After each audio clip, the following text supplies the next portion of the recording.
What is good, everybody? Merkle Moment on the scene. Welcome back to the Half Size Up podcast, episode 8. As you know, we are a weekly podcast for sneaker news, UK releases, global sneaker trends, and all things in between. Today's podcast is brought to you in conjunction with the Pink Miracle Shoe Cleaner, the original shoe cleaner since 1985. With me, as usual, I have my co-host Ash Bash. What's good, people? Nice to be back. And Dean Still. What's going on? And this week has been considerably light for releases. We've seen the Scream Green, Huaraches, the SB Dunklow Pro 58s, Yeezy 700 V2 Cream, and a well-timed collaboration with the Saucony Cross-End Azura 2000, aka The Brain. Absolutely love that shoe. Today on Half Size Up, we have a super close friend of ours in no other than Mr. Kasim Lone, aka Lone Ranger. So give it up for him, boys. Let's go. Shout out, Kaz. And everyone, The legend. Big thanks for coming on the podcast, man. This guy has a wicked collection and pairs that most would only wish for. But first, we have FSY WTW, aka Favorite Shoe You Wore This Week. In this segment, we talk about our most favorite shoe that we've worn this week. And today, we've got Ash Bash to get the ball rolling. So, Ash, what was yours this week, man? Yeah, so a bit inspired by Mo and Craig talking about it last week, but I brought out the old Reebok Omni Pumps. Shout out to D Brown. I was rocking them this week. It's been a long time since I've actually rocked those, to be fair, but actually super comfortable. And like Craig was saying with the pump, I don't know if my pump's actually doing anything. I don't know if it's broken or it never did anything. It's just there for aesthetics. But yeah, that's what I rocked this week. What about you, Dean? Yeah, so I don't know how I'm going to follow that up, Ash. That's a good one. Yeah. I'm trying to remember what I actually wore this week. Should have been a little bit more prepared on this one. Sorry, guys. I'm gonna say, yeah, probably the Curry Dunklows, just because they're new, and everything else I've worn this week, I kind of beat to the ground already. So yeah, that pair is super nice. I was saying to Cass actually as well that the pictures really don't do it justice. Like in hand, the materials and everything else just pops a lot more than it does on photos. I remember I tried to actually take it on foot. I just deleted the picture because it was looking grey. It was like looking grey, not yeah. It was weird. Some shoes you can't photo right for some reason. I swear to God that needs a proper camera. What about you, Cass? so yeah, different one for me because I've been back at work from the start of the week. So I've pretty much been in my work shoes all week. But yeah, being Friday, I've just popped out today for a walk and stuff. And yeah, taken the college navies for a spin today. So they've been super nice. For me this week, you may have seen on the Instagram, you may have not, but I actually bust out the Nike Overbreak, which is Rice Krispie marshmallows. Yeah, marshmallow soul. Yeah. So what's your thoughts on the bounce of the React? Are you dunking now? Man, I'm still like 3-4 inches away from a 10-foot ring, man. This shoe, like I've never owned a React outsole, midsole before. And yeah, I was saying to Ash earlier this week, this shoe, you really have to, I don't know, you've got to get used to it in the first like 2 minutes or so. I think you're on the moon or something, right? Yeah, super bounce. I don't know. It's so different to the Adidas Boost, like Ultra Boost or anything like this. It doesn't feel anything like it, or like any Boost that's in a Yeezy. This is super, super bouncy. It's not quite flat to the floor, like towards the towards the toe. There's sort of like a curl up, and then also on the heel, there's a curl up as well. So Yeah, I don't know. It's sort of when you're walking, you're like really walking heel toe, heel toe. what was that Nike that came out with the big massive air unit at the back? What, 270 or 720?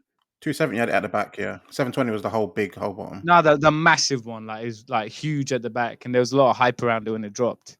Yeah, I think it's 270, isn't it? I don't think it was. I'm pretty sure it was the 270, and they did like a Nike Town London setup in store. I'm pretty sure it was that. I know, one. like when people copped that, people were having to like fully readjust how they walked because of the height and at the back. Is it like that? Do you know what? In a way, like this is the hype beast in me. Yeah? Obviously, like the aesthetics is dope because it obviously like replicates the Mars Yard and the Mars Yard colorway and whatnot. Yeah. But I don't know. It didn't take me too long to get used to. But guys, if you ever get the chance to try this shoe, it's hella bouncy. And not only that, do not go true to size. If you're gonna buy this, go minimum half size up. No pun intended. And most probably wear wear a thinner sock, not like a massive like I don't know Supreme Hanes sock. Don't wear one of those. That midsole just puts me off. It's just It's very aggressive. I swear. yeah, it's aggressive. It reminds me of like in like science experiments in school and that it would like overflow and shit. It reminds me of something that's just gone wild, like with the shoe. It's just overflowed. When I said to the guys initially, I used to work in Boots, yeah, and they used to have these health bars, and they had some blueberry marshmallow one. I remember it, and I shit you not, I wish I could remember what it was called because it looks exactly like this midsole. Like when I see them, took me back to the times I was stealing them in the stock room. And, just eating them. Statute of limitations and all that. No, man, it's cool. Yeah, it's blessed, man. I was hungry. I was, chilling. I was bored. So. By the way, it's a 720, boys. It's not the 270. It's the 720. That's the whole sole, isn't it? Isn't it the whole sole, the 720? Yeah. But basically, it elevates. I know what you mean, though. It raises at the back. Yeah. Dope pairs this week, lads. Up next, we have.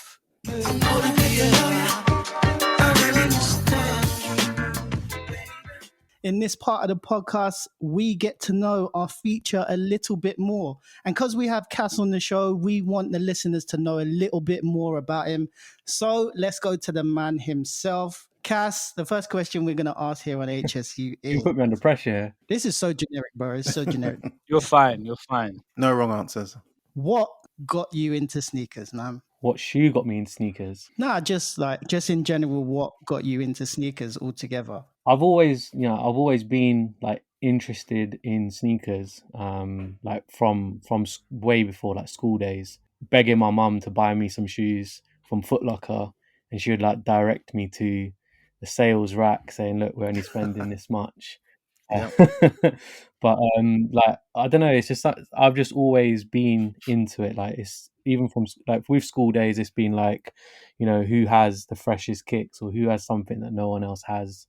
But yeah, it's obviously grown from there.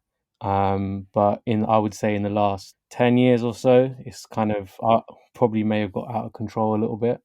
But I think that just comes down to just me earning my own money and being able to buy what I want, moving away from sales racks and just buying like anything that really interests me.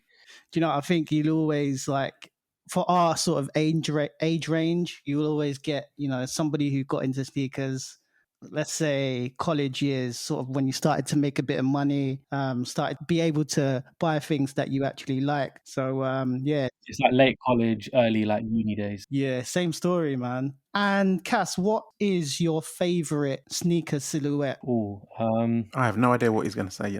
I think I know, but I think Dean might know. I think I'm pretty sure. I'll obviously reach out and I'll go for things like an Air Force One, an Air Max One, Jordans, that kind of stuff. But personally, I would base myself on 3 silhouettes, and it just interchanges depending on like what mood I'm in. Top 2, I'd probably put the Jordan 4, the Jordan 1, and in that bracket, I'd put in the 3rd place, I'd probably put an Air Max 90. Oh, I like it. See, the 4 I would have probably guessed. Those 3 would be like I would say my top 3 picks. But like I said, I always reach out to other things like I said, like Air Forces and stuff. But yeah, Jordan 4 is probably my silhouette. Your 4 was the first love, isn't it? That was the like first sort of like. Yeah, I think I told you about this before, Dean. Yeah, like when it was like early uni days and I'd started like earning my own money, I was working part time. My first pair of Jordans was a Jordan 4. And I hadn't, I wasn't into basketball, I wasn't into Jordans, but something just caught my eye. I don't know what it was. It was the Jordan 4 Black Cement. And from there it's kind of spiraled. It's just like the aesthetics of the Air Jordan 4, like the shoe itself is just crazy. I don't know if it's not really like a foot hugger in that sense, but it's It's not too bulky neither, but the top down view when you look at them, and then the side view as well, you're just like, yeah, these bang, man. When you look in the mirror, and it just looks dope with like any kind of fit. You can dress it up and dress it down. That's the thing. Yeah, exactly. And like any sort of trousers, like if you want to wear tight trousers, baggy trousers, you want to wear them with shorts or whatever, they just the shape of the shoe just works to most things, isn't it? It's sort Yeah. of makes it so special. Now, like I think people are maybe it took Virgil, but people are realizing this. It's crazy, the Virgil effect, man. People are actually looking at other fours now. They've missed out on some fire that's come out. Now they're going back. Big boy, Prices have gone big boy. crazy on fours.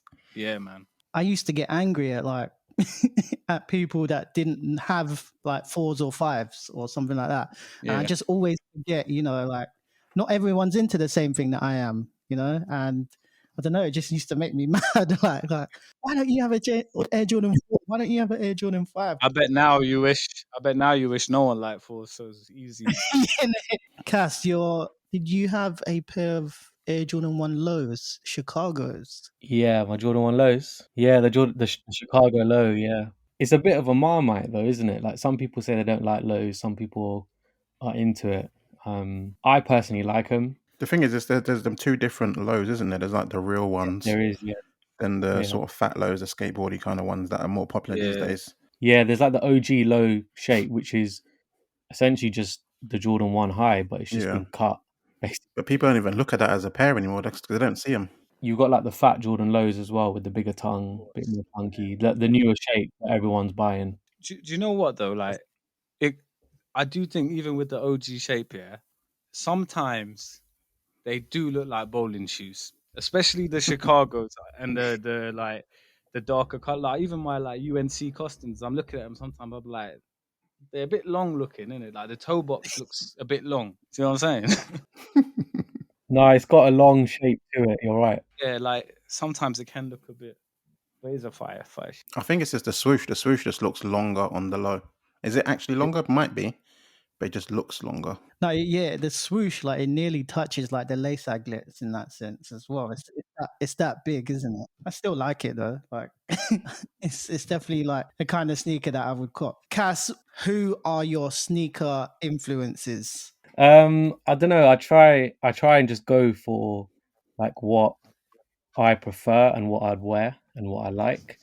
But like influencer wise, I wouldn't really put it on one person. I'd just put it on like anyone who's put some form of content out there, the way Yeah. they've put a fit or the way they've like styled a shoe. I think that generally influences me. But that's just general social media usage, isn't it? But I wouldn't really put it down to like an individual. And sort of our last question before we move on to the next segment. What actually keeps you in the sneaker game, man? What keeps you going? What keeps you buying more sneakers every couple of weeks, every other day?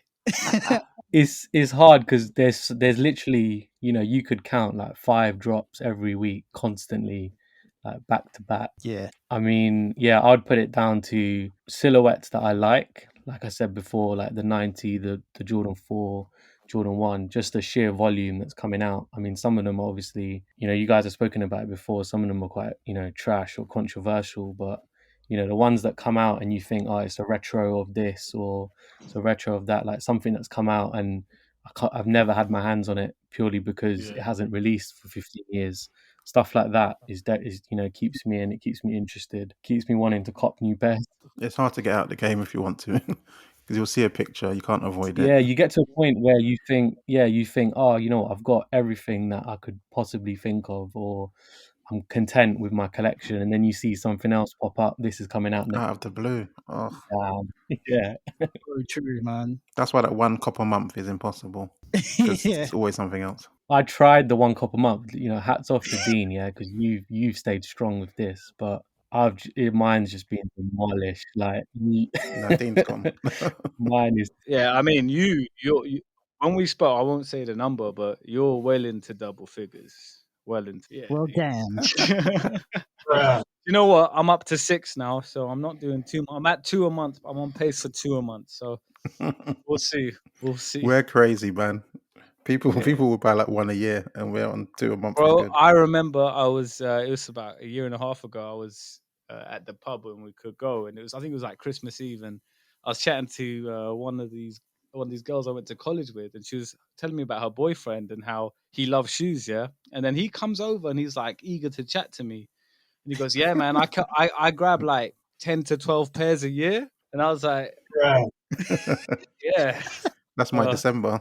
I guess it just made me realize how like not normal we are, you know. Yeah, it's ludicrous. And that's a lot for a normal person. Like he was like, "Yeah, I did one pair a month." Like, This subculture itself is just, if you used to step outside of the circle, it is nuts. Like buying four pairs of crepes a month, which is basically once a week, sometimes twice a week. But I mean, it's just like the sheer amount of releases that are coming out from like Adidas, New Balance, like all the brands are trying to compete. So But the issue is you can't pass up, because if you want to buy it later, the prices is mad.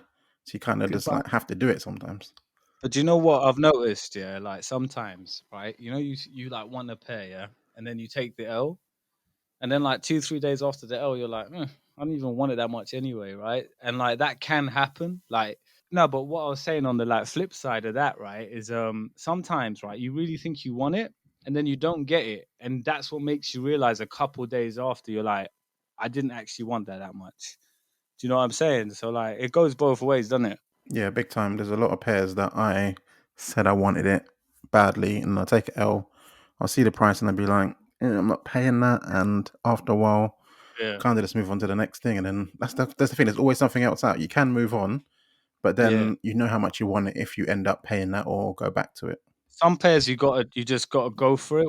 no, yeah, you just end up kicking yourself if you don't cop it, innit? So you just want to go for it, basically, so you just don't miss out, really. Like fear of missing out then, isn't it? I was speaking to someone, I can't remember who it was, the other day, and they were saying like he was 50-50 on a pair, and he wasn't really sure if he wanted it or not. And the only way for him to make that decision was to have it in hand, but he couldn't even win a raffle on it, couldn't even hit anywhere. So like even to this point, he's still 50-50. Is the drop's gone. He still doesn't know if he wants that pair or not. He goes, near enough impossible. Moving on, lads, we have sneaker news of the week. In this part of the podcast, we discuss the biggest news within the sneaker world. And this week, no, it's not about Piers Morgan. It is about the Union LA for the 30th anniversary. They're going to be collaborating with 30 different brands, including Bape, Fear of God, Stussy, CPFM, Nike, and everyone's hypebeast favorite, Off-White. Shout out to Eddie Cruz and Chris Gibbs for this momentous occasion. Obviously, would love for him to come on the show. If he's listening, come on the show. What are we actually thinking about this, lads? Like, is it cool? Are you even bothered? Is this just another collaboration that you can pass on? D, let's go to you first. Yeah, so for me, I was just saying that it's exciting in the sense that there's so many brands involved. So like you want to see what these guys come up with. I think Union in general, their collabs have been really different and really forward thinking. I think the Union collab was really like 2 3 years ahead of its time with the aging and stuff like that, right? When you look back on it, and I think this Jordan 4 was the same. I think there's going to obviously be clothing bits and stuff like that as well. So yeah, I think it's exciting. I don't think there's anything bad about them celebrating their anniversary in such a big, momentous way. I think it's just going to be a lot of stuff coming out of it. Some of it's going to be good, some of it probably not going to be as good. But yeah, it's exciting. I think Union are a really good, really great brand that they really care about what they do. So I don't think any collaboration that they put out is not going to be kind of thought through or well thought out, even if it maybe doesn't resonate with everyone. I think people will still appreciate and respect the kind of the creative process behind it, So yeah, I'm excited. Ash, let's go to you, man. Yeah, I think it's a good thing. Obviously, celebrating 30 years for a store is amazing. How hard it is to stay in business for anybody. So that's big as it is. From as far as I've heard about the story, I think it's like Jordan and Nike is going to be like the sneaker collabs, whereas like the Bape, Stussy, Off-White and all that, it's probably going to be like a clothing collab, which is cool. Probably going to be not for me and out of my price range, but some of the Union clothing has been dope. So if it's possible to get it, that would be good. But I think for us, it's probably just going to be the shoes and what Jordan or Nike they're going to do. I think a lot of people would like to see them do a Jordan 3, but I can kind of see that being too obvious, and they might go for something a little bit more obscure, but I'm not too sure. What sneaker would you like them to see do for Jordan? For me, I'd like to see like a 7, like an Air Jordan 7, if they were going to do a collaboration. I love what they've done with the Union 4 with the folded tongue. With the 7 itself, I mean, I think it's about time for the 7 to start re-retroing like their colorways or just switching them up. For me, I'm quite excited to see a collaboration clothing wise with Bape, Fear of God, obviously, if you're a Jerry boy. Um, but I can tell, I don't know if Bape do this collaboration correctly. I mean, I can already see like the yellow and green camo Union logo like in front of it. So yeah, I'm quite excited for this. It'll be really good. It's just, I think you, as Dean said, Union care about their consumers. So I'm hoping to see some good things, man. Cass, what are you thinking about this? Because actually, originally we got this story from Kasim. So, Cass, what's your take on this? Yeah, like when I saw that list of collaborations, like it to me, I was like, this is gonna be chaos. Like this is gonna be like a Yeah, madness. Everyone's gonna be like the hype around it is gonna be just absolutely mad.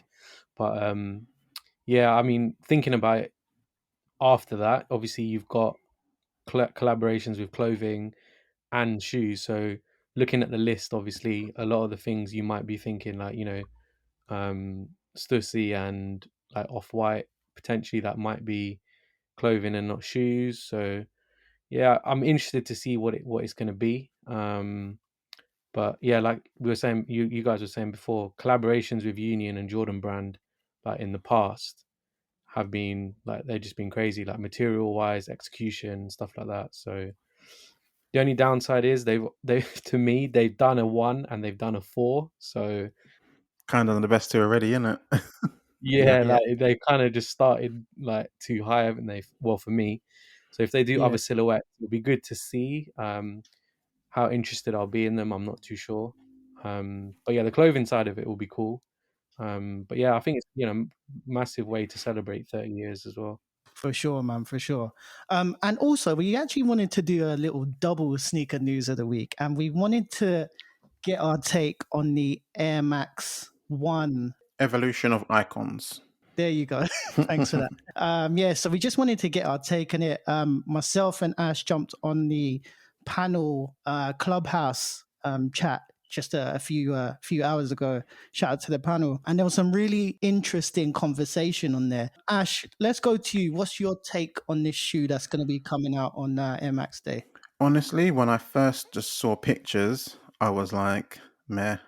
Didn't see the big deal about it. I was thinking, just from first glance, I was thinking they've just gone for like that master approach again, which was cool, but I was never really a massive fan of those. But just listening to them on the podcast, on the clubhouse, when I was talking about the details, it's when I started to notice it, like where each element of the shoe is from one of the previous Air Max that's come out. Like the toe boxes, one is a TN, one's from a 98, the tongue tabs are one's from a 97, and so forth. So all in all, it's actually pretty cool. The concept, the actual looks of it, I'm still in two minds at the moment. I have to probably see it on feet to see if it looks better, but 100% I'm going to be going for it. I'm not going to lie to you. I'm going to definitely try and get it because I'd rather be in it and then have to wait and see how it goes in the end. Probably going to be a sneakers only drop. It's got loads of crazy details. The insoles with the shoe, probably one of the standout features where it has all the shoes that's used within the shoe, the 180s and 90s and whatnot. So there's a lot going on. Sneakers Day, they're actually doing something special for it, which is good because a lot of people were saying that Nike doesn't really care about Sneakers Day that much. So it's good that they've done something. Colorway wise, it's very white and the colors are a little random, but kind of works for me. What do you guys think? Have you guys seen this one? Yeah, I mean, for me, yeah, when I jumped on the clubhouse with them, yeah, they did highlight some features that were quite appealing to me. And as I looked into it a bit more further, the box alone looks wicked. It's just like whenever they do a special box, it's going to be quite a dope shoe. But yeah, it's all different segments and parts of each Air Max that came out onto the box itself. As Ash mentioned, the insoles as well, with all the Air Maxes that run like from top to bottom of the actual insole itself. That I just thought that's a wicked feature on that sneaker. They did actually come up with one topic that I thought was quite interesting as well, which was basically do the younger crowd of new sneaker collectors appreciate the Air Max 1 model. And I just thought to myself, wait a minute, like, what do you mean? What do you mean do they appreciate it? It Mo was has getting worked up about that. like it has to be appreciated. It's like for me, and I think it must have just been my perception, but the Air Max 1 is the most respected Air Max sneaker to ever release. And one of the guys who was quite a young collector, had been collecting for like 2 years, he jumped onto the chat and he was like, they've never really been exposed to the Air Max 1 growing up. He said he came in the Yeezy phase, isn't it? Exactly. So that's what, 2015, 2016. So Yeah. obviously he is a new sneaker collector. And all he's been seeing and being exposed to is hype sneakers. So 350s, obviously the 700s, and then basically the collaboration sort of era. Obviously for us lot who have been collecting from time ago, collaborations were very rare. Now every single sneaker that comes out has to be a collaborative sneaker for it to gain hype, to gain traction, to sell, to have resale value. And I don't know. I just thought to myself, wow, there's people out there that actually they don't really respect the Air Max and like what this actual story like or amalgamation is about, because they don't have no knowledge of the Air Max 1, Air Max 90, the 95, 98, 97. They've never been around it. So it just made me think, I'm old. It'd be good to know what Kaz thinks because of where he works and stuff. What do the kids and stuff, do you think they like Air Max 1s? Because I feel like kids like 97s and 90s to me. Don't know about the Air Max 1s. Yeah, the Air Max 1, like you said, like we know it because we grew up with that. We've grown up with like OG colorways dropping and things like that. But if you think recent times, like off the top of my head, I can't think of an Air Max 1 that's dropped that's been like a hyped collab for these new younger people to get to grips Yeah, with. there's Like, not been like a top of my head, crossover pair, has there? yeah, the top of my head, I can think of the Air Max 1 Para, and that's about it. Masters. That's not a crossover pair for a kid, though. They don't know what that means. Doesn't mean anything. Masters, you need to know about all the elements that went into the shoe, and to know that, you have to have known Air Max 1s from before, right? Yeah. If So Off-White had done it, then maybe, because Off-White did the 90s, they didn't do the ones. that's the thing, yeah. But kids these days, yeah, they're into their like Nike Plus, Vapor Max, 270s, Air Force Ones. Yeah, obviously I'm not as into Air Max as you guys are, but I think anything when Nike do something to celebrate their like most storied releases is always a nice touch. I think for fans of the Air Max and fans of these silhouettes. So I think that's a nice kind of avenue for Nike to explore on Sneakers Day. In regard to what you're saying, Mo, about that kind of disconnect, I think it's like it's just two different two different kind of generations in the sense that everything when we were growing up, we saw it with our own eyes, right, in person. And Yeah. these kids Yeah. are seeing it all through Instagram, through social media, through their favorite influences and stuff like that. So everything is really tied into like brand collabs and like brand promotion, and it's all kind of this big marketing wheel now. Whereas before, Yeah. a lot of the marketing was word of mouth and seeing stuff on feet and creating pockets of kind of like fans of these shoes. I do think nowadays Air Max 1 is becoming a little bit niche. It's more of an older head shoe. I feel like Yeah, that's what I see more. it's become Yeah. a little bit niche. It is become a little bit niche. Like they've had the Amsterdam and the London pairs did quite well. No, the pairs that do come out do really well, Yeah, but for the general public, they're not something yeah. they're gassed about and going for crazy. Yeah. Yeah. No, Dean, that's totally true. And I was saying this to Ash, I always need to remind myself that we're from a time where, these sneakers were like the best sneakers that were out Yeah. and they were sought after. And I just always forget. I have to remind myself that I'm not that age anymore, and I'm not trying to sound old or anything like that or gatekeep or whatnot. Nah. It's literally like when you saw someone on road with that pair, that was the equivalent of when these kids see an influencer in them, right? Because Yeah. that was all we Yeah. like, that was all we had back then. You know, you would see it on people and see it, on TV and stuff like that. That was where you would, you generate that interest. Whereas now it's just like in your face every day. And if it's not hype or if it's not a collab, then it's a little bit less special. So these kids are like, it's natural, I guess, for them. So true. One other little blip. I mean, not trying to say it needs to be fixed or anything like that, but do you think it's time for, not time for us, but experienced collectors like us, do new school collectors need to know the stories that we know about these Air Maxes? Does that make sense? For them to understand and appreciate that silhouette, if that makes sense. You know what? Like, I think we're at a stage with the sneakers now, yeah, where they're no longer like before. Sneakers were like a kind of passion point for collectors or lovers of a certain, whether it was basketball or the brand itself, right?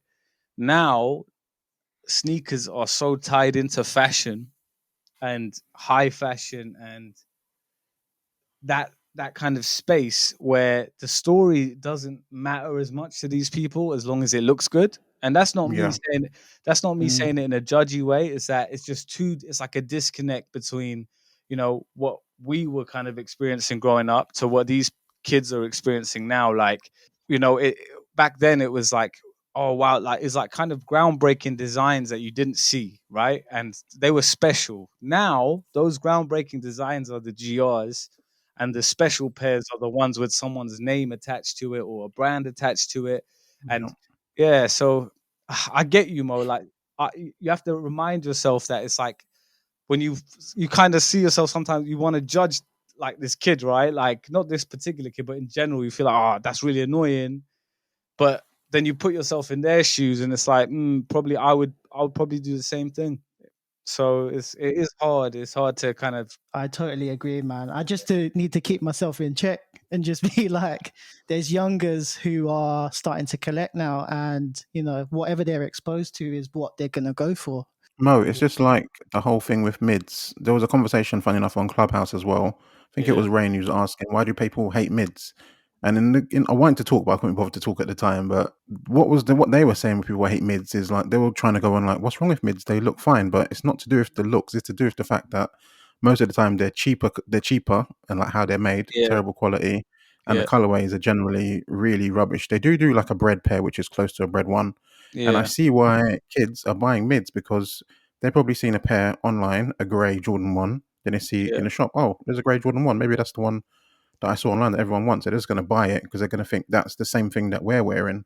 It's fair Yeah. enough to them because they don't know any different. But that's the reason why mids has just become a crazy thing and is blowing up and people think it's the hotness. But I'm not hating it being some gatekeeper thinking that, no, it has to be a high only. It's just literally the quality is terrible for the most part. Yeah, you see it on social a lot, like people discussing it, like why do people hate mids, and then some other people really into mids and defend them.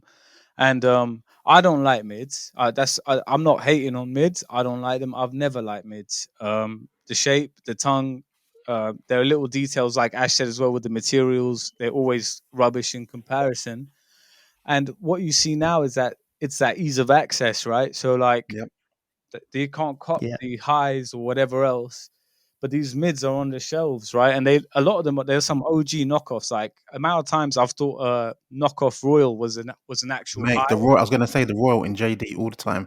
Yep, Used I to always swear. get me. I was like, why is this here? Oh, wait a Yeah, second. Okay. I see it on someone's foot, like, oh shit, and then it's like, oh nah. But like, you know, it is that kind of. It's like that difference, right? It's that difference of what they're surrounded by compared to what we're surrounded by. I don't know. I think social media has changed the like landscape for the sneaker culture in the sense that same with obviously the high fashion collabs, that it's a different group as well now.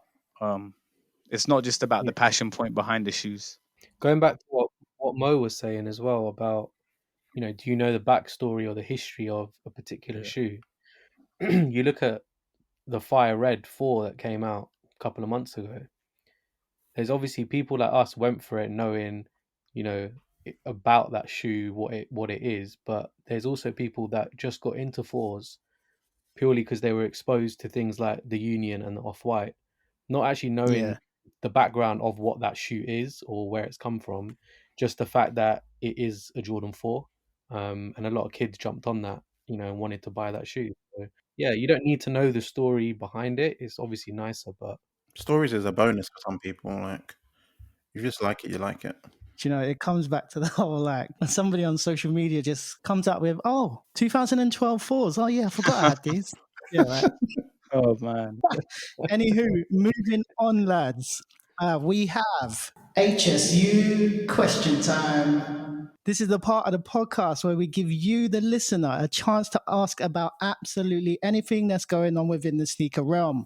And on HSU question time, we have quite a few questions again. So we're trying to answer as many as we can. And the first question comes from your boy at T-Raw 2015. Shout out Tom. Opinions on lace swaps. Self-expression or colorblind fools? Ash, let's go to you first. He's going to come to me. I feel personally attacked by some of these lace swaps.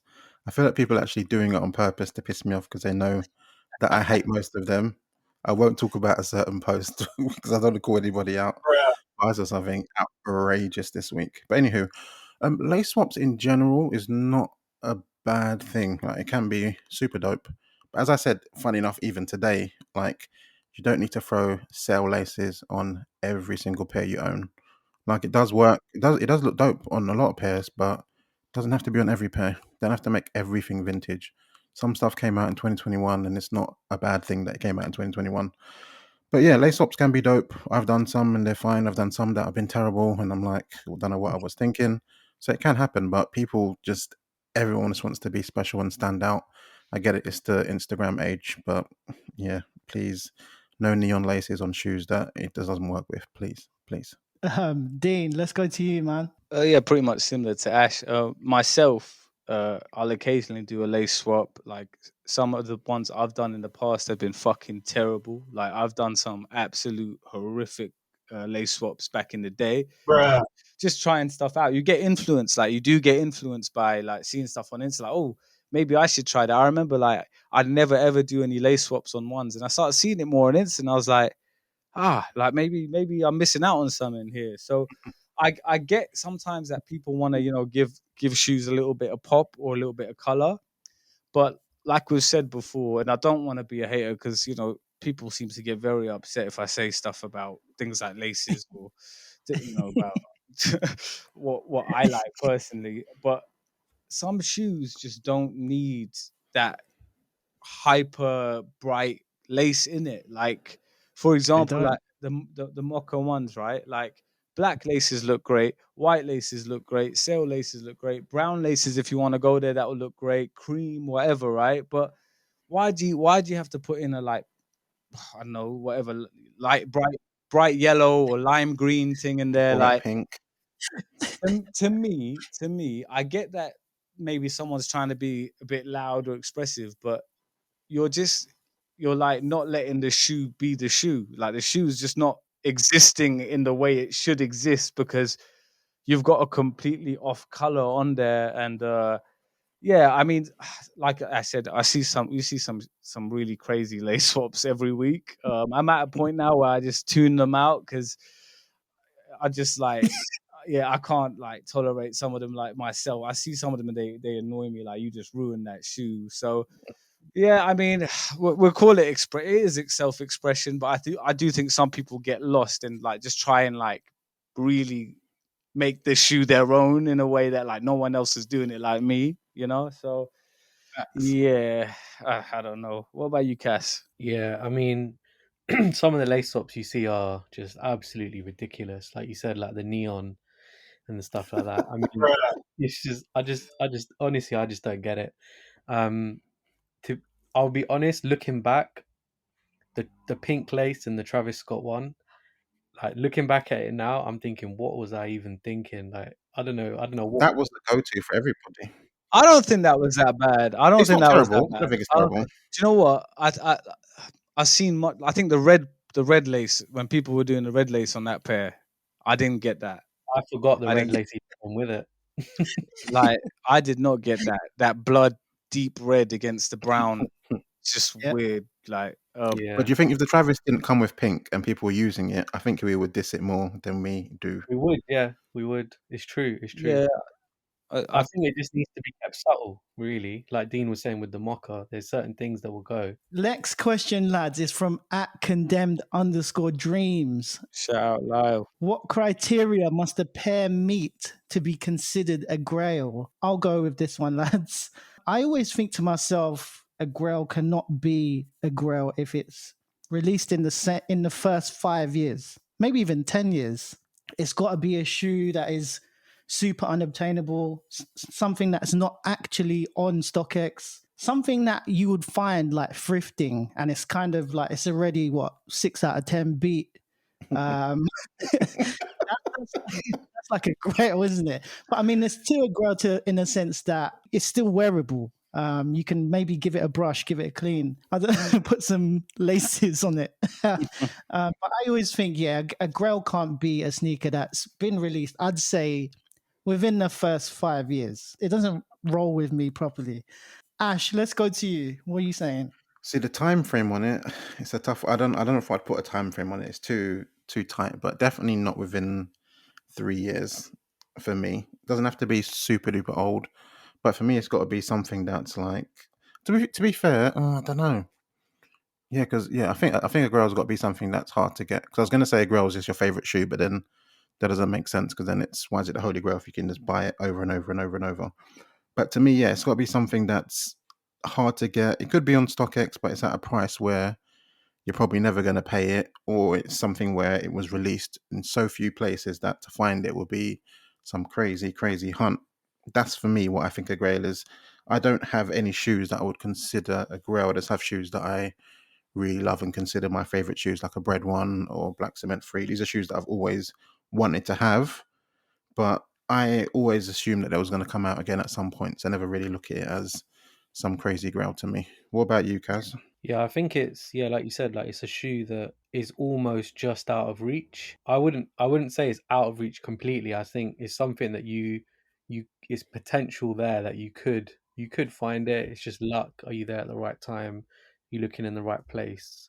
Has it popped up in your size or something like that? But yeah, like anything. Yeah, the size thing could be a big deal if that ever. Yeah, like your Grail could pop up. You've been searching for, but it's just the wrong size. So that's another issue. But yeah, anything recent, I wouldn't really class it as a Grail. You get some people who are like, yeah, that's a grail, but it's not out until like next week. Yeah, it's mad. Well, that's a problem that Offspring have. They say it all the time. This is a future Grail. It's like based on what? Based on the This- 10,000 pairs that are coming out from your shop alone. It's a bit. I don't know.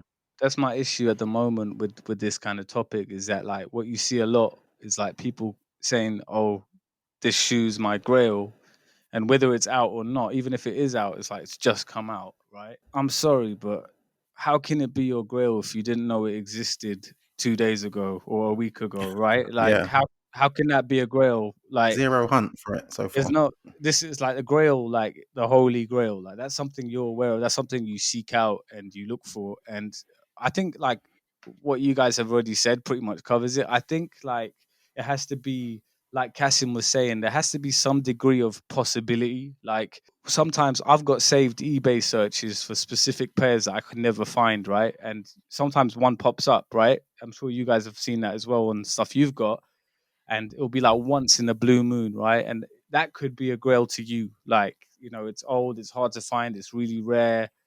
There's some kind of backdrop or back history to it, So I think it's like beauty is in the eye of the beholder, right? But at the same time, Bars. if it's a new if it's a new shoe, like you ain't been appreciating it long enough for it to be, especially when it's so easily accessible. You can just jump on StockX, pay £250, and it's at your door in 4 days, whatever, So yeah, I've got a spin off on this, yeah, because if you think about a Grail, yeah, if it hasn't released in 20, 30 years, like take neutral greys for example, for most Jordan 1 collectors, that's a Grail, right? Because in yeah, their yeah. lifetime they've probably never had the chance to get it. So would they be right in saying that this 85 version is their Grail?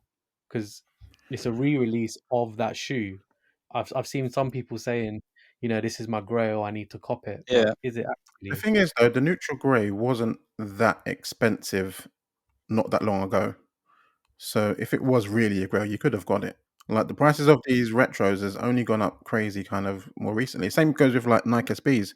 Loads of people are after all these Nike SBs are like, oh my god, I can't believe I missed out on these. But they were like 100 and 200 quid like a couple of years ago. But if you really wanted it, you would have got it then. I think to Yeah. the proper OGs, like Kasim was saying, like, there's a lot of these like Jordan heads who have been doing this, for years. The neutral grey was a massive, massive drop for them. So I get it where some people like that would be saying, because they've seen it all, right? Some of these guys have been collecting throughout the years, so they've seen all the retros come and go. They've seen all the OGs come and go, and this neutral grey has just never come, right? Yeah. So I get that. I think some people say it's actually not a retro; it's like a remastering, or like Mm. some people Yeah, try it and is. say that. So yeah, I think it really depends on the person, but I'm not down with that. Like recent release stuff when people saying that, I don't. Do you know what? Also, we have to remember that the first time it released, it was the natural grey. Yeah, So it's not the neutral grey. And it didn't have the change. suede tongue, the suede swoosh either, did it? Yeah, So it is like, in a sense, like recrafted, Mm. restructured. definitely. And as you said before, with sizes, people probably might come across it but never find their size Yeah. or wearable pairs. So yeah, I get it. On to the next question, lads, from at Carmichael Graham. Let's just picture this one, lads. It's 2006, and you can only buy one shoe. What's it going to be? The Tour 4s, Mist 4s, the Citrus 7, the Lightning 4s, the Green Bean 5s, Olive 5s, or the Burgundy 5s. I know what Dean's going to say because he has one of these. Cass, let's go to you first. Which one of these are you picking? From that list alone, is I'm going to narrow it to the 4s anyway. Same. And I'm a Yeah. sucker for grey, like grey on anything. Lightnings, no, I think that's too much for me. I'd probably go Miss 4s, I reckon. Ash, let's go to you. Same as Kaz. As you know, I'm not into fives at all. Sorry about that, guys. And the lightnings are fire, but extra bright. So I think Mist Fours would be the pair for me as well. I just think they're super duper fire. So that's the one I'd go for. There's like a reverse sort of color coming out. Have you guys seen that? The Yeah. university blue ones where it's got like the cement all over it and the rest of the shoe is all blue. Yeah, but is that too blue? That's too blue for me. The blue, oh, yeah, small blue than the other one. Yeah. Fire. For me, it would be the Olive 5s. Mm. Whenever I have the opportunity to buy a pair of olive sneakers, like I really try my best. I've never had an olive pair ever. Oh, actually, would you class the Travis Scott That's 6? olive. That's olive. Yeah, I mean, I love like that color in general, man. Yeah. If I could have the undefeated 4s, if anyone wanted to give me that, I'm here, ready. But yeah, Olive 5s for me. Dean, what are you saying, bro? Just on that point with the Olive 5s, is that they do remind me so much of the undefeated colorway. Like when you see that pair, like there's been quite a few listed up on eBay over the last couple of years, and like yeah, they're proper got those undefeated vibes. They're a proper nice pair, a little bit slept on. For me personally, it's easily the Burgundy 5s. I got those years ago from a private seller in Rotterdam in Netherlands. It was a weird story. I won't get into it, but managed to get them shipped over, pristine. That pair is incredible. Like it's so rare. It's so hard to find. The materials are just unbelievable. The shade of the burgundy is so like rich. It's just a phenomenal pair. Like when people say they don't make them like that anymore, like that really applies to a pair like this, I think. So I'm gonna go with that. That's dope. Shout out to Carmichael Graham for sending that, because Yeah, dope question. we never hear about these pairs. Yeah. So it's always good to be reminded of these kind of pairs that have dropped, man. Next question comes from STXI Sneakers.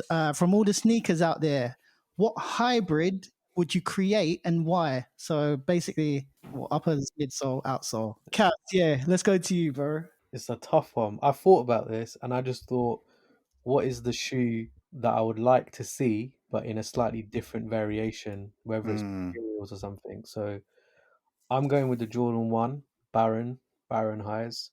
Fire. Like I said, I'm drawn into grey. It's a black toe. I had a nightmare with the pair that I had, so at some point I would like to get one back. But I would change maybe materials on it, because I know it's like, if you felt it, it's a really smooth, like suede color material. Yeah. I'd and I think, Dean, we spoke about this the other day, but you know the material on the Shadow's collar. Yeah. If anyone has this pair, I say it to everyone. If anyone has, Gaz always talks about this. no, trust me, yeah, it's so good, it's so good. But Yeah. that kind of material, that kind of quality on the whole upper on a Baron, I'd probably go. That is so nice. Ash. Mine's going to be a little bit simple, but it's going to be a New Balance 992 sole, midsole, Ooh, and a Saucony Shadow 6000 upper. Because I find the bro. Saucony 6000, I love it, but the midsole is actually a bit boring. It's a bit plain to it, so it's a little extra touch from the 992. I think it'll be slick. That is sick. That's actually so sick. Man, how am I supposed to? How am I supposed to come in? Ash, What you've reminded me with New Balance, yeah, the pair that Yeah. it's a 997. The Mhm. suede on the New Balance is something else. It's Yeah. different level, isn't it? Different Unbelievable. been talking it up for the past like 7-8 weeks, well, even for the past 2 years. Like all their quality is just nuts, and that's what you want from all the brands, right? Yeah. For me, I'm gonna go with something. I'm gonna go with a Nike sneaker, and I don't even think this is feasible because of how wide the vamp and the toe box part is. But I'd like to see a Mars Yard upper with an Air Max 1 midsole outsole. I feel like I've seen a mock-up of that before. It looked all right. Yeah, do you know what? That would be so dope, but I don't think it would fit just because of the whole how narrow the Air Max 1 midsole outsole actually is. And yeah, the Mars Yard is quite wide. It's quite a wide fit. But if there was something like that, that's something I would do to create a hybrid. Dean, we're not going with you now? No. I'll give you something. So I had to think about it.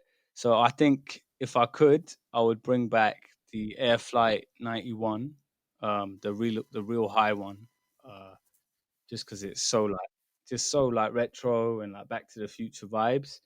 And I was trying to think of what fucking midsole would I put on that, right? And I think they would look so sick with like an air unit of some kind, like a 4 sort of midsole. But it don't, like Kasim was saying, like I can't visualize it because of the length and the size differences, right? Yeah. So it's hard to say. But I would love to see like the OG Air Flight 91 come back in some shape or form. They did that. 100. They did that 89 one that's coming out soon over here. I know that released in America. Them pairs are available. So yeah, it would be good to see something like that. I don't care what kind of midsole, as long as it's got a decent midsole on it. Something like that would be exciting for me. So I'll say that. Wicked. Wicked. Next question is from Numbers NZ. Relacing your shoes straight out of the box. Is that mandatory? Ash, let's go to you first. Honestly, it's not, I really hate lacing up shoes. Like, I find it such a hassle. Whenever I get a pair of Jordan 1s, especially because I do YouTube, I get a pair of Jordan 1s, I'm like, cool, let me go upstairs and do a review. And I'm like, oh, I've got to lace it. Damn it. I have to go and quickly do that. So I find it a little bit of a pain, so I don't. But if I do check the laces and they're mismatched, which does happen from time to time, I'll sort that out. But I don't do a full relace that often unless they come really weird and twisted. I do like my laces neat, but I don't go overboard with it. I was just gonna say, like, I'm if I can be lazy, I will be lazy, right? So like, I never want to do something like that. But if I open the box and one of the pairs or the laces are just all kinds of fucked up, like different lengths and like some are like twisted over or folded over, I gotta relace it, man. I can't leave it. It Yeah. just pisses me off too much. Like you see it a lot sometimes, like the length difference. Like one side is It's like, insanely bad. yeah, sometimes. like who the fuck laced this? Like fucking hell. So yeah, it depends on the shoe for me. Depends on the shoe. With relacing, yeah, I'll normally take it out and put it straight on and leave it. But the one thing I always look for is, has it been laced the right way? So for me, I don't know about you guys, but when I lace, I go from out inwards. But sometimes you get a shoe and it's laced the other way. That makes sense. Do you go as in you go over it and back under? Yes, I go over it and then. I don't. I do the other way. Oh, is it? I think so. Wait. So when you're putting through, do you go over the hole or under the hole, No, Cash? This I is got gas on me. so I go through the hole that's on the inside and then. Yeah. Oh yeah, that's what I do. That's what I do. Sorry, yeah. I'm Okay. saying there's some shoes that when you get them out of the box, they're going the other way. The other way, yeah. Dunks. Yeah, The dunks, man. yeah, dunk. Yeah. The dunk highs are coming like that. Do you know the only shoe I ever do that with is Converse Chuck Taylor. That's the Really? only shoe. Yeah, because I go over the top and it just looks better and it feels better. But every other pair I go inside to the out. Yeah. Do you know what? I had a conversation with Cass, like, I think it was ages ago, but ever since he told me about this inside to outside lace, I've been doing it on all my sneakers. And it's like, you know the first lace, the straight one right at the bottom. Yeah. That one has to go over first, right? And Yeah. then go in. Yeah. Yeah. That's what I do. Because some people do inside straight away. No, That doesn't even make sense in my Wait, head. what? no. That looks weird. No. That's Hold on. disgusting. Wait, No wait, one does that. No. Wait. People start at the bottom by going under. That is disgusting. How? Yeah. It's how Jordan wants. It's how Jordan How? wants to be laced, right? But No, it's not. no, as in they our way, but people go the other way. It's just Yeah. wrong. It's just wrong. It is. Yeah, because that means the lace would be flat on the tongue, wouldn't it? Yeah. That first lace. Lacing up is one of them things you don't even think about how you do it, so you No, just do yeah. it right. But when you start hearing people talk like this, and it's like, what the fuck is going on? Like, what are you lot doing? Like, I don't know. Do you know what? I always think it looks weird when people go over and then in. I think it looks strange. I don't know. Because the laces point towards the toe when you do it that way, if that makes sense. They go Yes, down at an they angle. do. They do. They go down at Yeah. a downward angle. Yeah, that's why it Yeah. looks better on the Converse. It looks good like that. But on a lot of other shoes, But you know the way I lace now is purely so. When I was at uni, I used to work in Foot Asylum, like part time. Shout out for Asylum. Foot Asylum well, I don't know if it's still going, but the store I was at had their own way of lacing the shoe before it went on display. Bruh. Every time an order came in, we had to unlace the shoes, the one that was going on display, and relace it in the same way for every single. Wow. Bloody hell. I spent time like getting this right, getting all the twists out, making sure it's from in to out, which one goes on top, which one goes under. And from then I've just done it like on every pair I've bought. You know what? This is like such a technical thing. Like it's simple, yeah, but it's technical. And like you have to get it right. Because if one lace crosses the wrong way, like you've crossed it over accidentally midway through, you Yeah. look at the shoe, just like, how did I do that? Or like, why did I done that? I'm so particular about the laces and how they look when it's laced up. Like that's why like the reverse bread 85 used to piss me off a lot, because I couldn't get the laces to sit right because of the materials on the leather. Like it was so bendy almost on that area. So yeah, I don't know, man. But sometimes I look at my shoe and I see it's not laced up the way I like it, and it pisses me off, man. So Restart. You got to restart, I'll isn't it? redo it. Yeah. On to the next. We have Chunky Awesome. Shout out to you. Favorite pair of sneakers you've seen in a movie, TV show, video game, or anime that aren't real? I'm just gonna go off the bat here, lad. And I was trying my best to think of a shoe. I was trying really hard. Couldn't think of anything, but then I remembered there's this one episode in The Simpsons where he really wanted this sneaker, which was he would look into the sneaker window, and it'd be, I think it was Homer. I can't remember what the name was. That it was just like on a spinning like platform. He really wanted them. I can't remember the name of them, but they were like It was a high top, black, red, and yellow pair. I'm gonna try and find out the name of it. But yeah, that was a fake pair that didn't ever come out. But yeah, it looked cool, and I can't remember if it did or not. But I think I don't know if it had like flames on it or like it was like rocket powered, like or something like that. But yeah, that was a really difficult one. But that's all I can pull out of my brain. Ash, let's go to you. Do you know what? I'm so happy you said that because that triggered something in my mind to remind me of a pair.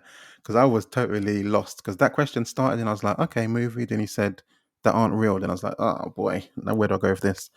Now mine. I don't know if you guys remember a TV show called cartoon called Doug that was on Nickelodeon back in the day. Yes. There's an episode when he was playing basketball Oh, and there was these shoes called the Sky Davis Air Jets. Yo, I remember this episode, man. This is And he wanted to buy them so badly, and then ended up there was only like a size bloody 20 or something left. Then he tried to buy them and whatnot, but yeah, they were like this high top cream and blue sneaker. So I'm gonna go with that one. I remember this exact episode, man. You win. Yes. Dean, let's go to you. do you know what? It's one of them questions. It's a really good question, but it's one of them ones that you have to like. If you don't have it in your mind, like you know it and you remember Yeah, something, tough. it's hard to think of it. Yeah, it's a tough question because you're looking at it and you go, "Oh yeah, I can probably think of pairs or movies and stuff," but it was the bit that is not real. Yeah. That's the bit that threw me off. There's one thing that comes to mind. It's not a pair that I'm gonna say I would want, but I thought it was a pretty cool like touch. If you've seen Hercules, the Disney film, if Yeah. anyone remembers this film, Yeah, of course. there's a scene right where there's Hades and his two little minions. I don't know what they're called, whatever, and they're supporting Hercules, right? And one's wearing air Hercs, and Really? they're like sandals with air on them. That kind of cracks me up every time. But is that a cartoon or is that actual movie? Yeah, Disney Yeah, cartoon. Disney's the cartoon, so they're like these like bright purple, I don't know what, like Greek Yeah. sandals, right? But it says Air Herc on the side because Hercules. Our lads, I've just actually found the name of the shoe. Yeah, and I remember a scene from it actually. They were called the Assassins. I don't know if you've seen this episode of The Simpsons, but Homer badly wanted them, yeah. And his next door neighbor Ned. Ned was going for a run, and he was like, "Hey, doodly doodly doodly," you know what I mean? Assassins on, and he's literally Homer's on the floor. He's like, "What are these sneakers? I need them!" And then he like runs to the shop. It looks like it's got a swoosh behind it, behind the assassins, like some Virgil hidden swoosh. Yeah, literally, I've just seen a picture. See it. Oh my days. Next question, lads, is the last question from your boy from the panel, Trony Kicks. Shout out to Anton. What is the oldest kicks that you own? Kasim, let's go to you first, man. I thought about this question and then I had my answer, and then I remembered I've got another pair in another room that I've boxed away, and I've forgotten about it because it just needs to stay away. So, and this is like something I bought probably last year. Dean obviously helped me out with this one massively. It's a funny story, man. It's a proper funny story, yeah. Story. But it's the Jordan 4 bread black cement 99s. Ooh. Yeah, and there's a funny story behind it as well. It's so jokes, man. Let's go. Tell us. Do you know what? Yeah, like I'll try and do it as succinctly as possible. Yeah, Cass was browsing. Where it came from though. This whole thing came about. It was like 2 a.m. I was lying in bed and I came across it on eBay just out of the blue, and I DM'd Dean and he was awake. It just went from there. Yeah, it was basically he sent me this link, and he's like, he sends it to me. It's a UK9 bread 4 from 99, and like the seller is in Australia, way underpriced. We're talking like, what was it, a few hundred cash, like 250, was it in that range? I think after it was converted, from Australian dollars, it came to like 280 or something. Cass must have sent this to me before thinking things through, right? So he sends it to me. I'm like, oh, sick. This is a crazy steal. I'm a cop. And then then Cass is like, I'm gonna bid, and I was like, what? And then we had a little chat. Like I was arguing with Cass, like, yo, this is a UK 9. Meanwhile, I had no intention of ever wearing this shoe, right? 'Cause it's that old. I was like, this is a UK 9. Like, you sent it to me, man. Like, come on. And anyway, we got to the point where we agreed that this is Cass's like Grail shoe. Like, this is his favorite colorway ever. Like, Cass wants it more than I do. But fucking hell, like it took us a while to get there, and we had like an awkward day. It was like an awkward day where I was still gonna cop it, and like Cass was like burning. Cass was burning, right? There, you know what? Yeah, that's the only time there's been tension between me and Dean. Yeah, Tension for about a day. Yeah, I felt it. yeah. And then I basically came to my senses. Like I've got a lot of old pairs that like I consider like personal favorites, and I like Cass definitely wanted it more than me. So like we got it in the end to Cass, but the guy actually shipped the shoes before we paid him. So he started having a panic attack, like, "Oh shit, my shoes are on the way to England." And obviously, I paid him. Well, Cass paid him. I think the price But was yeah. low, and we lowballed him again, didn't we? Like we put an offer even Yeah, lower. it was bad, man. It was bad, but in the end, Cass got like these. You guys got to see this pair. Like this is pristine, 1999. Like That's I don't mad. believe it. It's even deadstock laced, everything. nah, it's one of a kind. But this fool, he forgot to send the card. Imagine after all that, it sends the whole thing, but not the Jordan 4 card. Do you know what? You done the humble thing, the noble thing, No, D. shout out to Dean, man. Shout out to Dean. Nah. Do you know, like when you're friends, this stuff is like you don't even think about it. Like when you guys like we know innit, we all collect shoes and stuff. Like when it's just a pair you all like, and to someone else, this is like really like something historic to them. Like I feel like sneakerheads look after each other when they know. It was proper heated. I was like, Dean, but you're not even gonna wear the shoe. And he was like, but neither are you. Yeah, so jokes. And I was like, why'd you send it to me, man? Why'd you send this to me? And he was like, It just happened to be that size, isn't it? What's the chances? and then Cass must have gone like, fine, I'm not gonna bid, yeah. And I could tell this guy wanted to see my head on a steak in that moment. Like he wanted to see my head on a dinner plate. But yeah, we got there. We got there in the end, man. And I left it for Dean. Yeah, I said, look, have it, whatever. And then like a couple hours later, he came back to me. He was like, look, I'm happy for you to take it. Like I can see that you obviously want it more. So yeah, it kind of all worked out. Yeah, we got there in the end. It's a pair worth having all of that for sure. So No, shout out to Dean, man. He done the good thing, the good guy thing. Man. Next, lads, we have Cop of the Week. In this segment, we discuss what sneakers we copped or wanted to cop this week. And I'm going to start with Ash. So what did you cop this week, Ash? Well, I showed you, was it today? I don't know if I showed you today or yesterday, but wow. I got two pairs this week that came out last year, and I honestly didn't see myself getting either of them. And I somehow just like, it ended up happening. I got one, then a couple of days later I got the other. And that is the New Balance 992 Jound in the grey and the green colorway. Well, damn. Goddamn indeed. I didn't see it coming, guys. We've always talked about it and we're saying like the price is outrageous, not going to happen, but just the world, everything just aligned and it happened, and they're as fire as they look in the pictures. The quality is absolutely insane. I think I've taken my 992 collection up to like 6 pairs, and that's just this year. Same amount of shoes that Dean's got this year, and that means I've got issues, like serious issues, and I've got more bids on other ones. So it's just like, ugh. But yeah, very happy, over the moon to get those two. It's been amazing. Fire. D, what you got, man? What you got this week? Anything? I didn't cop anything this week. I'm sorry to keep disappointing like this.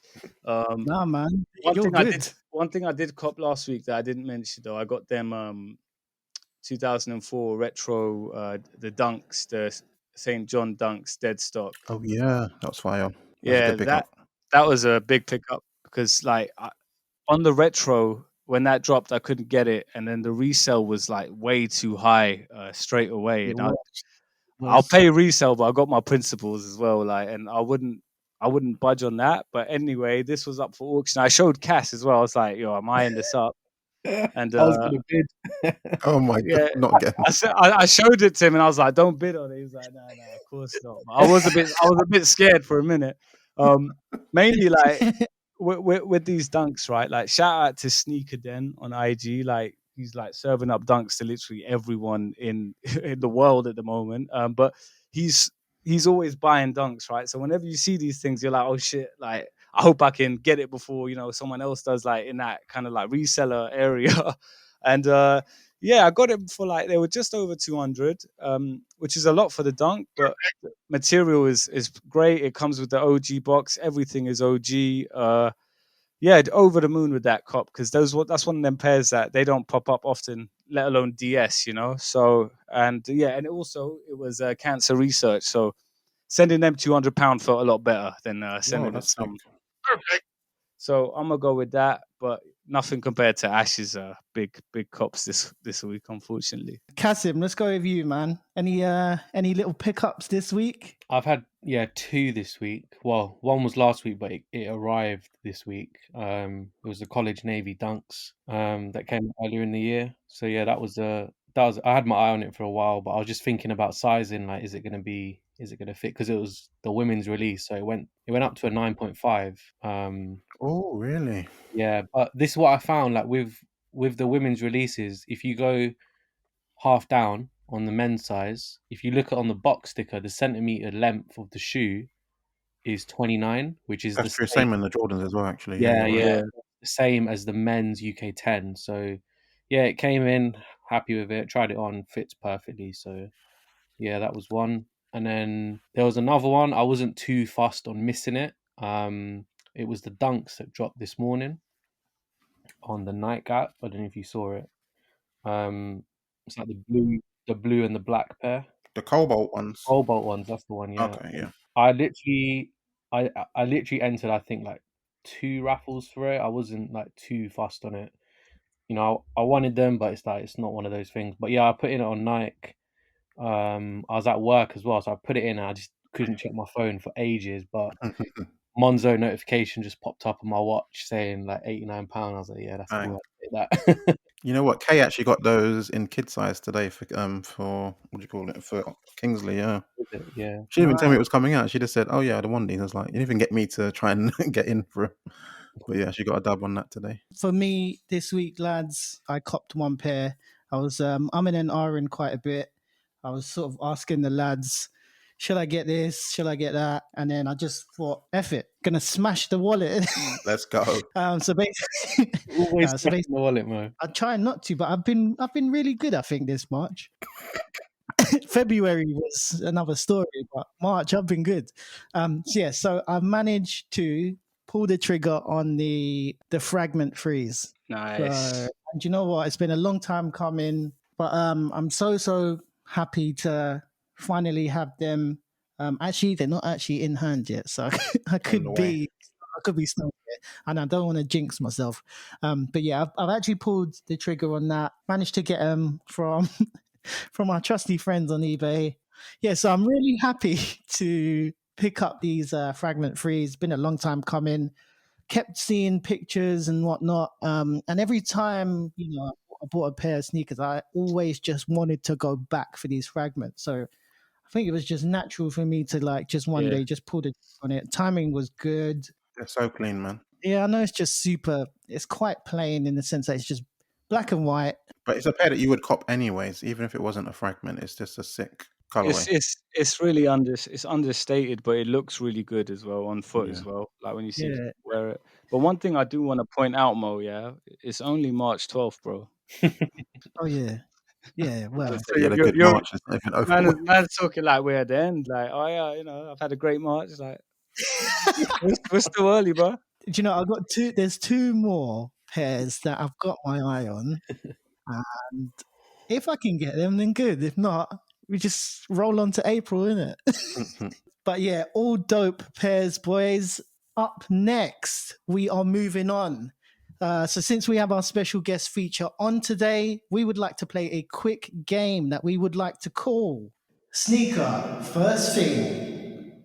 And in this part of the podcast, we get to know our special guest, Lone Ranger, via a type of word association game. So we say a word or a phrase, and Cass, you have to say the first thing that comes into your mind. And we can only accept the first thing that you say. I'll be hosting today's Sneaker First Thing. So, Cass, are you ready? Ready as can be, yeah. Don't worry, you'll be good. So, obviously, this is the part where I'm going to do the really intense music. So, stop the intense music now. Number 1, Foot Locker. OG in the game, I guess. They've been around for a while. Number 2, Sakai. It's a Marmite shoe for most. Number 3, Jerry Lorenzo. He's a cool guy. Cool guy. Stuff's not for me, but yeah, he seems a cool guy.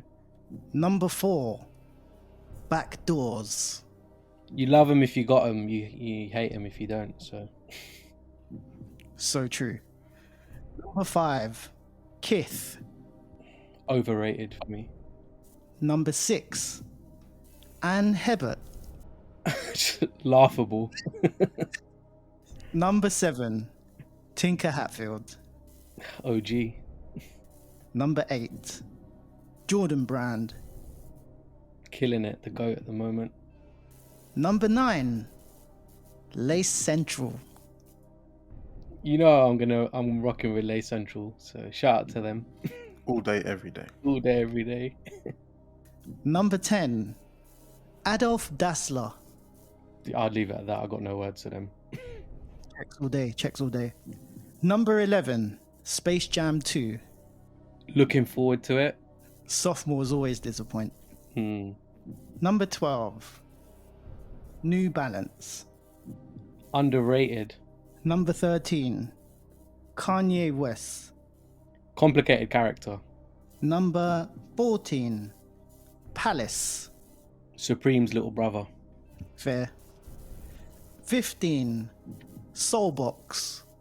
Used to be the GOAT. Number 16, SBs. They've grown on me massively. Surprising. 17, Dunks. Dope. Number 18, Offspring HQ Community. I'll leave it there. Number 19, Bots. A necessary evil. And number 20, Sneakers App. Lack of sleep, frustration. Just say hell. Just say hell, bro. Good class it as hell. Yeah, you wake up at 8 a.m. straight into hell. Yeah, true. Big fact, man. Kasim, that was your Sneaker First Thing. As always, you've got 0 out of 20. Better luck next time. Better luck next time, yeah. Moving on to the next segment, lads, we have Take My Dough or Leave It, Bro. This is a quickfire round. One of us names a bunch of sneakers. The HSU team will have to say whether it's Take My Dough or Leave It, Bro. Simple game. This week, it's Dean's turn to set the tone. So, Dean, let's go. What's going on, people? So last time I was doing this, I served up 5 trash pairs. This time it's a little bit mixed. There's a little bit of trash in here, but you know, there's some fire as well. So I think it's going to be quite interesting to see what you guys are saying. So the first pair, Nike SB Dunklow Golf Club 85. Have you guys seen these first of all? I've Yes. seen them, yeah. Okay. Ash, what's your thoughts, bro? Thing of SBs these days is I'm kind of going off them, not particularly the looks. It's just that whenever I wear them, I just say to myself, I prefer a regular dunk. The puffy tongue doesn't do it for me. That looking down view doesn't do it for me. But this colorway, it's okay. It's a leave it, bro, for me. I don't need it, but I'm not mad at it. That's what I would say. Okay.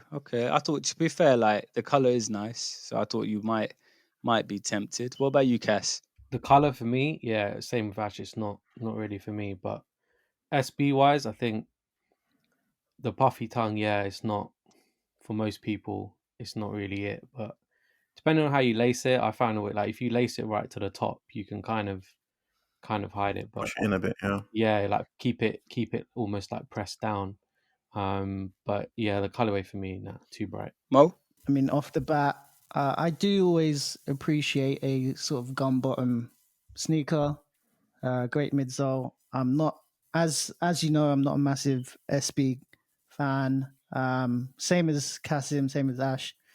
It's always about the tongue for me. And as you know, I don't really mess with majority blue sneakers. So. Yeah. I So love so how you you, say. I love how you put the We're majority. going to do a count at the end of the year how many blue pairs he buys. And I bet it's over 5. At this point, I'm pretty sure he's got more than me. So I don't know. I don't know. But yeah, it's a leave it for me as well, man. Yeah, it's a leave it. It's nothing wrong with it. Like it's not an offensive pair. Like it's just a little bit meh. And if you're not really into SB like that, I don't think this is gonna interest you in the same way. You know what I'm saying? So yeah, it's not a dumpster fire thing, but it's a It looks clean like sweep. something that would be in size a couple years ago, just on the shelf, Yeah, and no one would yeah. buy it. No one would touch it. Exactly. Yeah. Exactly.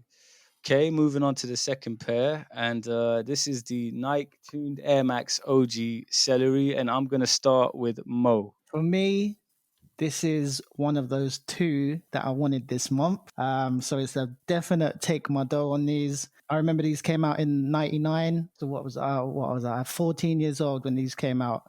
All I could see was the olders have this pair. Back in the day, what Bond Street Foot Locker was popping. I don't know. It was one of the biggest shoes that came out. I've always had my eye on this actually within the past 5 years. I've always sort of gone back to see if I can find it again. And I did actually find it on eBay one time and it was sitting there for, I'm not even lying, maybe about £400 for the 99 version. So I'm really glad that this has come out again in 2021.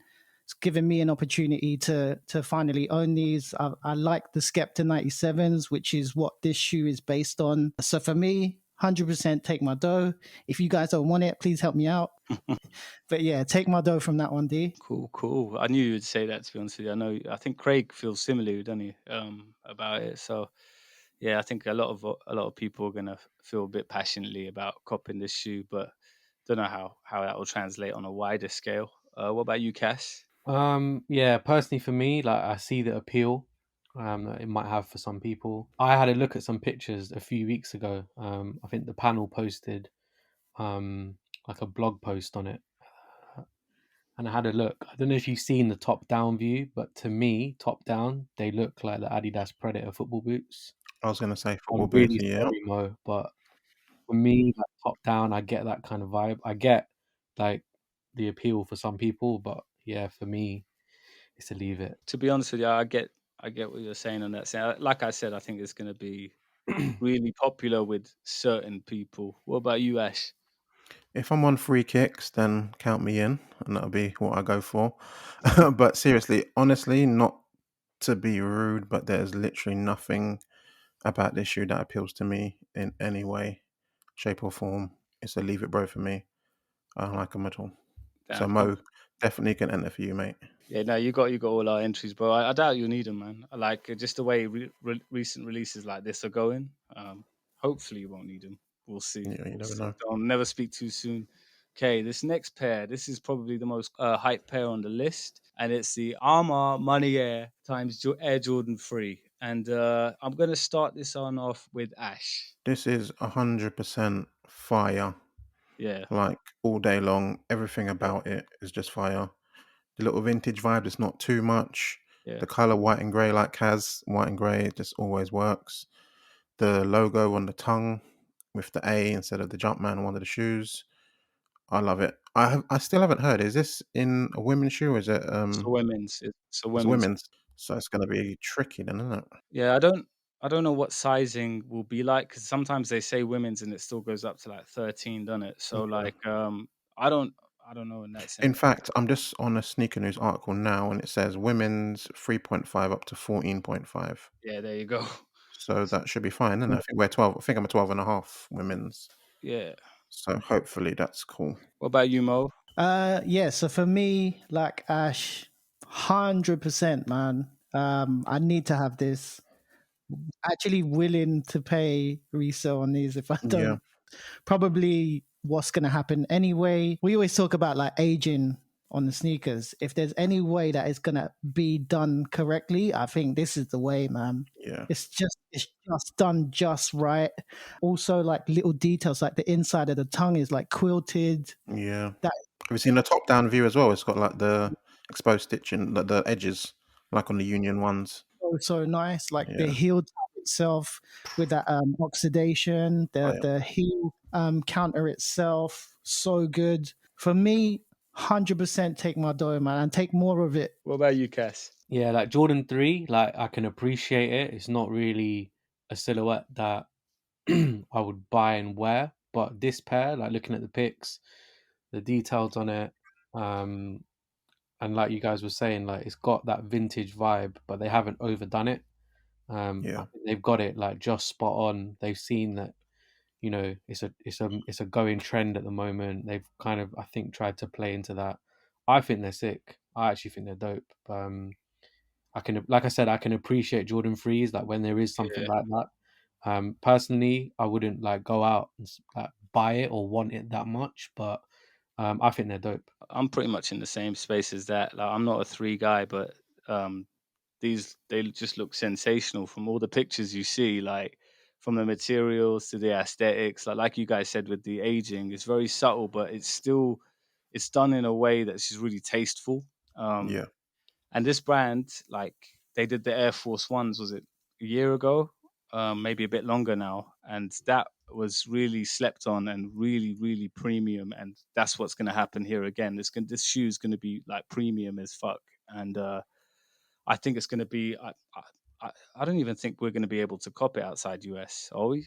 I haven't looked into the release, and I'm not I know sure. that their last release, their collabs, was like extremely difficult to find in the UK.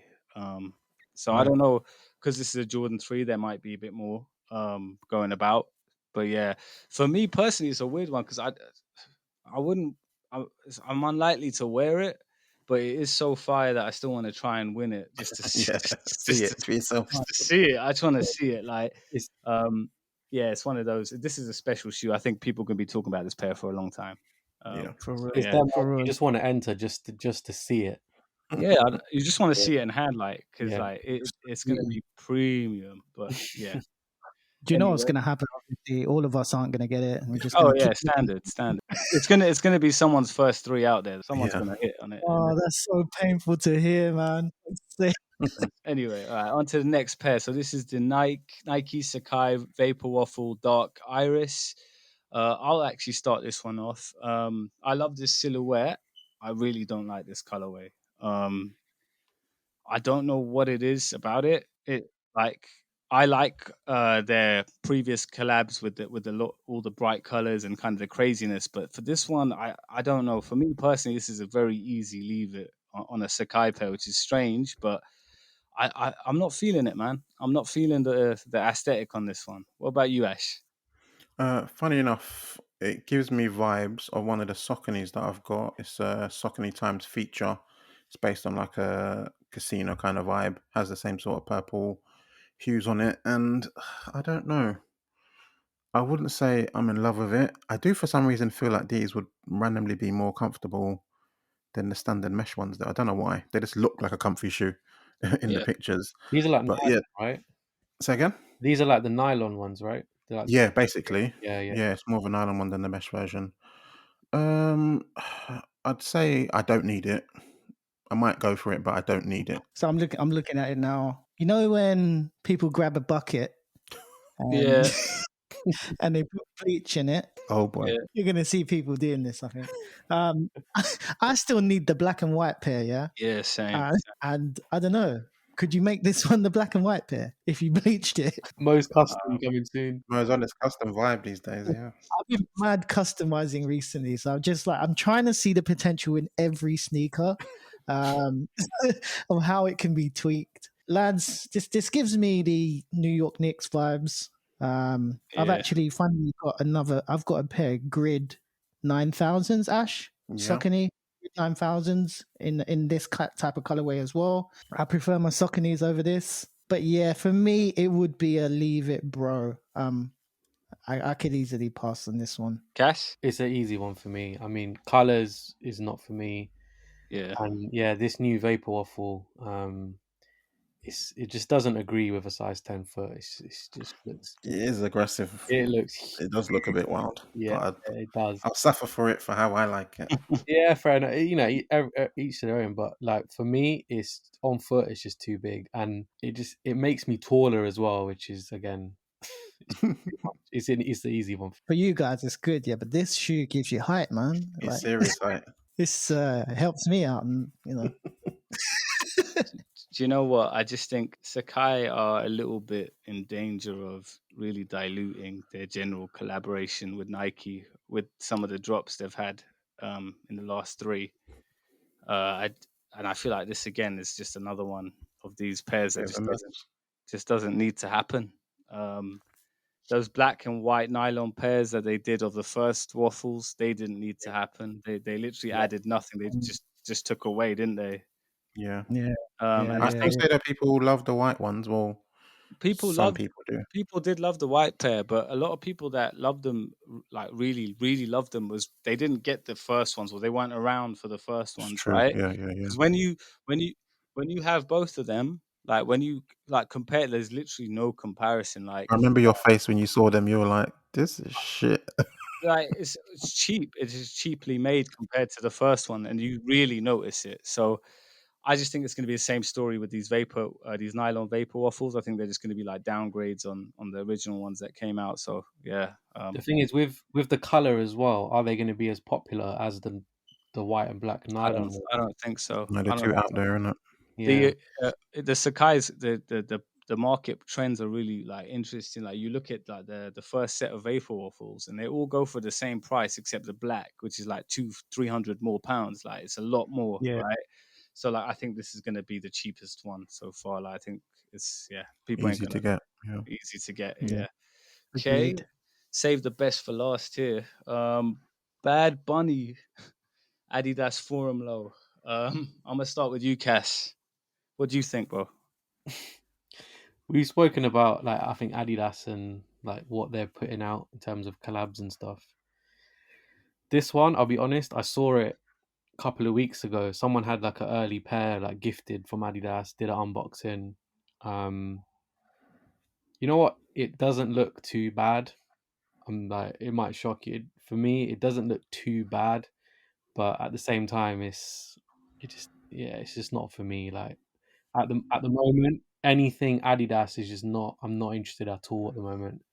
But yeah, first look at it, it doesn't look as bad as you think it would be. Yeah, I know what you're saying. The first picture I saw of it, I was like, wow, that is fucking terrible. And then I was telling the guys about it. And then when I started looking at more pictures, it's not.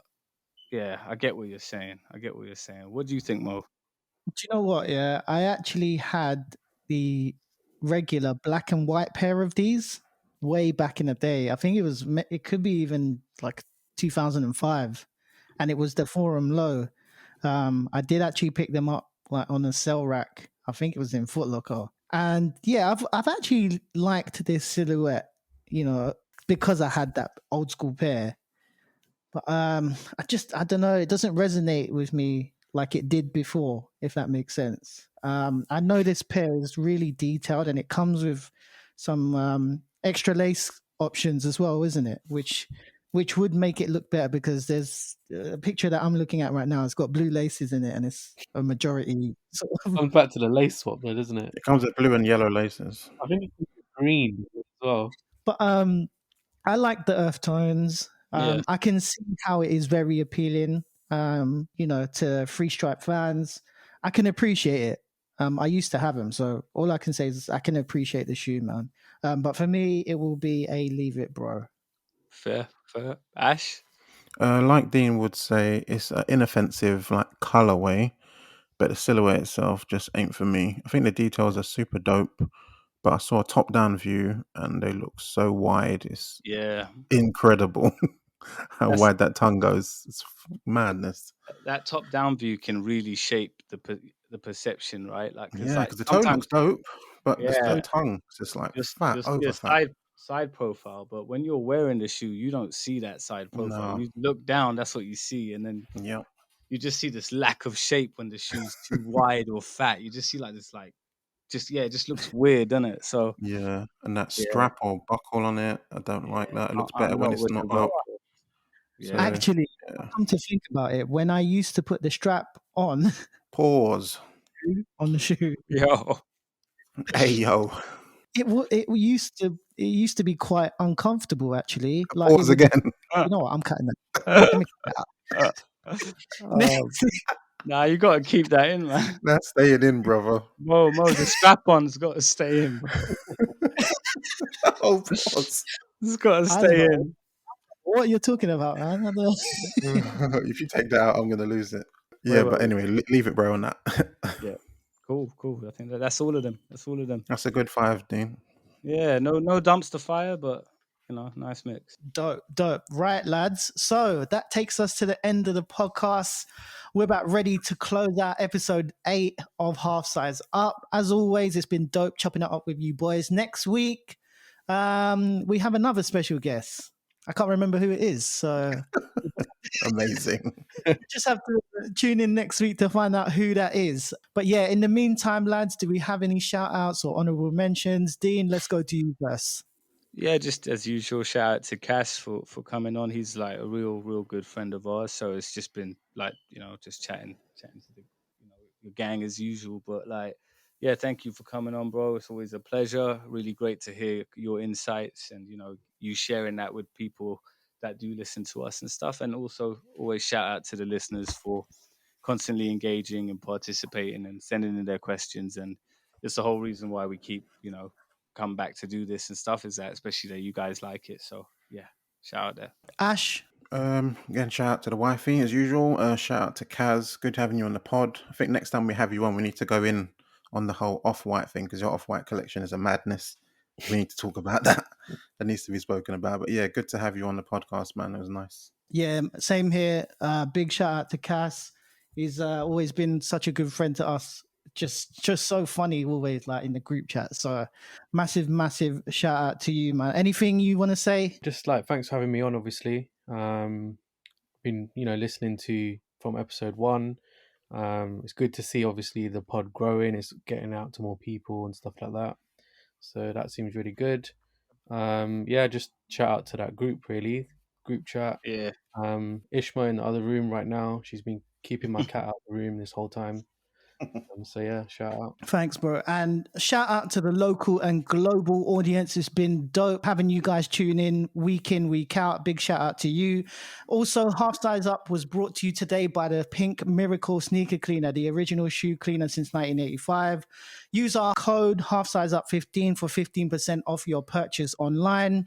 Don't forget, we are a weekly podcast and you can follow us on Instagram at HalfSizeUpPod, and you can subscribe to us on Apple Podcasts, Anchor, Spotify, Google Podcasts, many more, plus YouTube. And you can catch Cass on Instagram via @Lone Ranger. We just want to say thanks from the entire Half Size Up team. I've been Merkel Moman with my co-host Dean Still, Have a great week, guys. Ash Bash, Catch you later, people. and featuring our homie Lone Ranger. Thanks for having me on, guys. See you next week. We are outie.